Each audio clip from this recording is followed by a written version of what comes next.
Hello, paano magagawa ni BBM yun?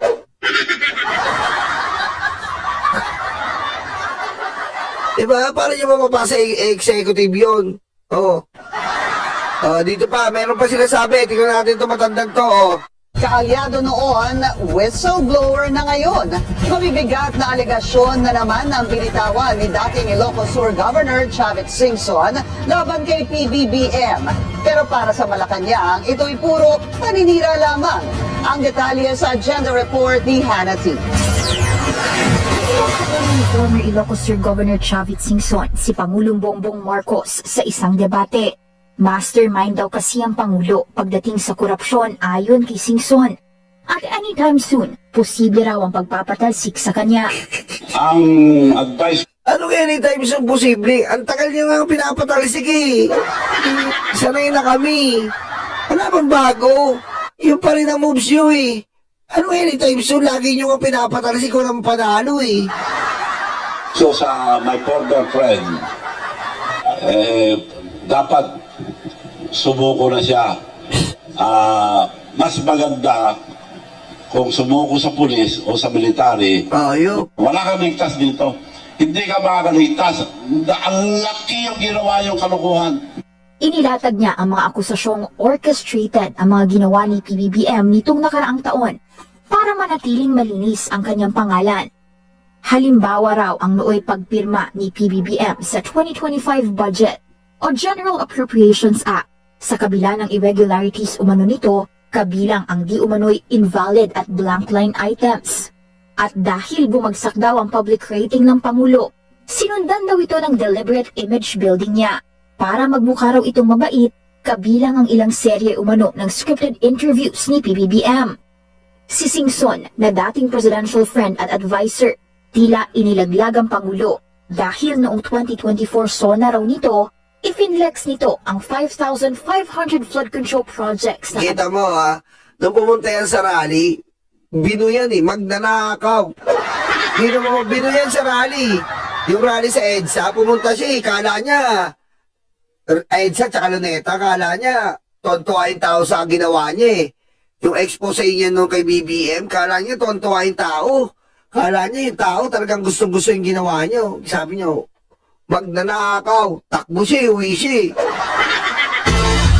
Alam mo, Chavit, kung nakalusot po kayo kay Erap, panahon ni Erap yun.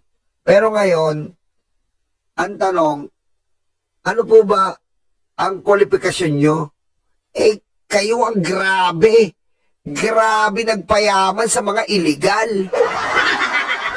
Diba? Tama, tama. 40 OG, may pa-ice cream pa. Tapos, kayo ang nagpayaman sa mga illegal. STL. Weteng. Dire-diretso, tuloy-tuloy. Ngayon, yung pag-aangkat ng buhangin sa China. Tignan mo yung lugar nyo, ang dami nirereklamo. administrasyon at kalaunay ipinintang sa climate change at improper waste disposal ang pagbaha sa iba't ibang bahagi ng bansa. Pero nang pumutok daw ang flood control scandal sa 2025, hindi naman daw idinawit ni PBBM ang di umano'y tunay na sangkot. Binanggit na si Martin Romualdez. Naimbestigahan na de facto raw. Dahil pinsambuho niya ito. Naimbestigahan na ng ICI. Anak ng weteng naman na matanda to. Naimbestigahan na nga ng ICI eh. Inimbestigahan na ng ICI. Ang tanongin mo, si Chis Escudero, siya nakapirma sa BICAM. Yan tayo eh. Ba't di mo dyan sinama si Chis? Anak ng... Ano niya? Mastermind. They're both mastermind. So up to now, ni investigasyon wala. Humarap na noon si former Speaker Martin Romualdez. Kita mo? Umarap na ayan yung bilyonaryo mismo nagsasabi sa'yo. Sa ICI at bahagi siya ng pinakakasuhan sa ombudsman. Kasunod ng mga aligasyon tungkol sa pagtanggap ng di umano'y kickback sa infra projects. Una nang ibinahagi ni Singson na talamak daw ang tila maanumalyang proyekto sa Ilocos Region, ang balwarte ng pamilya Marcos. Mas malupit sa Ilocos Sur. Nagre-reklamo na yung mga tao doon. May demanda nga siya. May mga paborito. Meron pa siya ngayong sa Pasig, yung Metro Walk, inaangking niya rin. Itong kontratista. Pero kapag sinilip ang mga proyekto ay tila ghost o substandard naman. Hindi lang si PBBM ang inatake ni Singson. Si Palace Press Officer at Undersecretary Claire Castro, dati na raw attack dog ng Pangulo, pero kalaunay inappoint naman bilang USEC. After 13 days lang, yung last na banat niya kay BBM, after 13 days, Claire Castro was appointed USEC of the Presidential Commission. Nako, alatang-alata yung plano, pati si Yusik.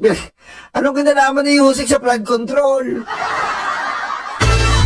Putik, anong kinalaman ni Yusik sa flood control? Di naman siya mambabata, susme. Aray ko. Communication Office with budget of 2.4 billion nagbago na. Attack dog pa rin, pero tuta na ni Marcos. Agarang sagot na Malacanang. Tila pinipilit na lang daw dumihan ng mga nagawa at plano ng Pangulo.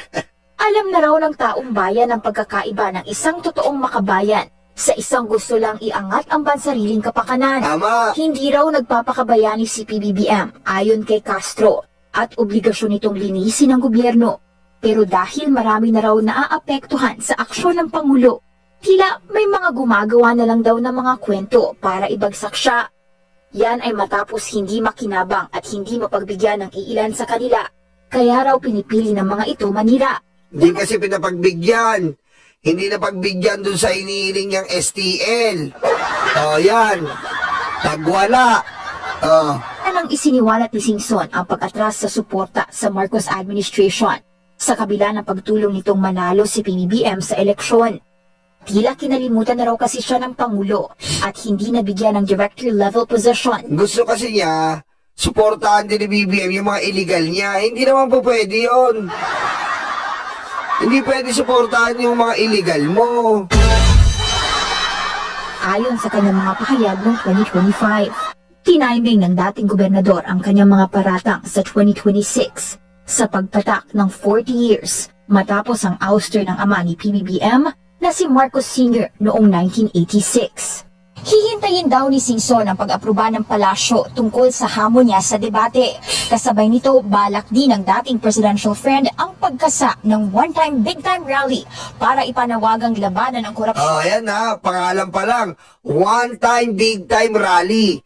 Yan yung sinabi ko sa inyo nakaraan. PBBM impeachment, tapos PBBM one time, big time rally. Popondohan na naman nila. Nino, Harry Roque, Eric Yap, Pulong Duterte, Sara Duterte. Magpondo kayo, magpondo. Tignan natin kung mananalo pa kayo sa tao. Kaya na naman, may rally na naman po.